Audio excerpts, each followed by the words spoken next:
What will Iowa's projected record be in 2025? Before we look at that, let's look back at the previous 4 seasons and how our projections have done. So we go to 2021. Projection was 8-4. This team went 10-2. Apparently, I did not do a video for Iowa in 2022 for whatever reason, or I couldn't find it. Anyways, no projection. They were 7-5. 2023, 7-5. The projection, they went 10-2, and then last season projection was 7-5. They went 8-4. So this team is usually projected to go right around 7-5, 8-4, and they've done better than the projection. You can see in 2021 beat it by 2 games. 23 they beat it by 3 games, and even last year they beat it by 1 game. So Iowa again has done a good job, or done better, I guess, than what the expectations are, and it's kind of been up and down years. You look at 21, they were 10-2, again 7-5 in 22, 23 10-2, 24 8-4. That tells me, just based off of this trend, maybe they've got a shot at 10-2 this year. It's going to be tough. Again, they do have one of the tougher schedules in the Big Ten, so it'll be tough to get there. But with some big games at home, I think there's potential. I think it's possible that they could get there. So let's look at the schedule again, and here's the scale that we used to do this projection. So Iowa is a tier 3 team, so that's where they are coming in with our way too early tier rankings, and that's what these projections are based off of. It's based off of where the teams are in those tiers, and then of course who you play on the schedule. So if they play another tier 3 team, it's going to be a 50-50 game. If they play a tier 4 team, it'll be a 61 to 70% game. It'll be in the purple. But if they play that tier 4 team on the road, then it drops to a 50-50 game. So that's kind of the way it works. You do have a couple of easy wins here. You've got Albany and UMass. I don't think anyone expects Iowa to have any problems there. They should roll in both of those games. But again, with this schedule, there aren't easy wins on the schedule. I mean, what would you say the next easiest game is on the schedule? Maybe Michigan State, who actually could be improved this year. That might not be an easy win. Rutgers, but that game's on the road. So yeah, there just aren't easy wins. Now again, there aren't games. There's no game on the schedule where I'd say Iowa has no chance. But at the same time, there really aren't easy wins either. So a lot of games that could go either way. We go to the games in the blue. No, we don't even have any in the blue. And that's what's crazy. I've been doing this now for quite some time, and to have no games in the blue, but to have games in the green. Like, it'd be one thing if Iowa wasn't very good and they just weren't big-time favorites in any games, but no games in the blue is very interesting. So Rutgers and Michigan State, both in the purple.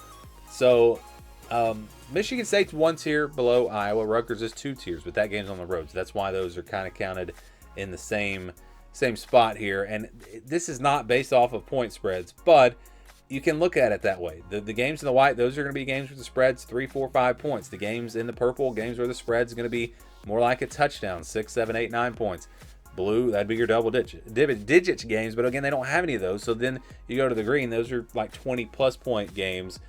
That's not the way this formula is calculated, but it's just one way to look at it. And I think it's pretty fair here. I think Iowa's probably about a 7 or 8 point favorite against Rutgers and Michigan State. So I think, again, it does work out pretty well if you look at it that way. And then you've got games where they're going to be, underdogs, Penn State, Oregon. Those games would be in the orange, but they're at home. So that's going to give Iowa a little bit of a better shot. And maybe they can pull off one of those 2 upsets. We'll see. I think they're going to be about a touchdown underdog in both of those games. Just like the games of the purple, I think they'll be about a touchdown favorite. I think they'll be about a touchdown underdog in these games in the yellow. Now, if Iowa does turn out to be not so good this year, like it's hard to judge right now. If they're not a tier 3 team, obviously that would change this, and they could be double-digit underdogs in those games. But it's early, so it's hard to really judge that. So yeah, I mean, then you've got a bunch of other games that could really go either way. Almost half of this schedule consists of 50-50 games. Indiana, Wisconsin, Minnesota, USC, and Nebraska.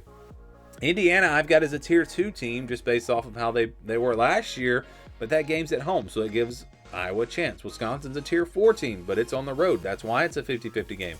Minnesota, also a tier 3 team, just like Iowa. USC and Nebraska, also tier 3 teams. Both of those games are on the road. So you can see again, with this schedule, you just got a bunch of games that could go either way. Like there are 2 games we feel like Albany, UMass, we know, it would take something crazy for Iowa to lose. We feel pretty confident that they're going to win both of those games. And then everything else, it really could go either way. So it's kind of tough to project what this record's going to be. And by the way, I've skipped over Iowa State. So Iowa State's in the yellow. They are a Tier 2 team. Penn State and Oregon are Tier 1 teams, but they're on the road. That's why they're in the same category as Penn State and Oregon, despite the fact that they are a tier below them. So 3 games. Again, there's no human element here. To me, Iowa State, that's going to be a 50-50 game. It's a rivalry.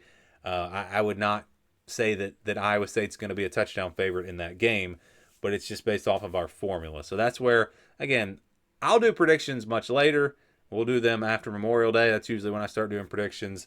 And my personal view on these games might be a little bit different than what you see in this video. So what's the projection for Iowa when you average all this out? It's 7-5. It's 7-5, which I think is a very fair projection. Again, if things go their way, I could see a 9-3 or 10-2 type season. But let's just go through this schedule. Teams that you could realistically see Iowa losing to. And let's say that they beat Rutgers and Michigan State. And they beat Albany and UMass. So there's 4 wins. Every other game, they're going to be an underdog, or it's basically going to be a 50-50 game. So I could see this team even going like 4-8. I mean, they could go 4-8. That would not be too crazy with this schedule. So it is a very tough schedule for Iowa. And a projection for 7-5. So 7-5 for the Hawkeyes in 2025.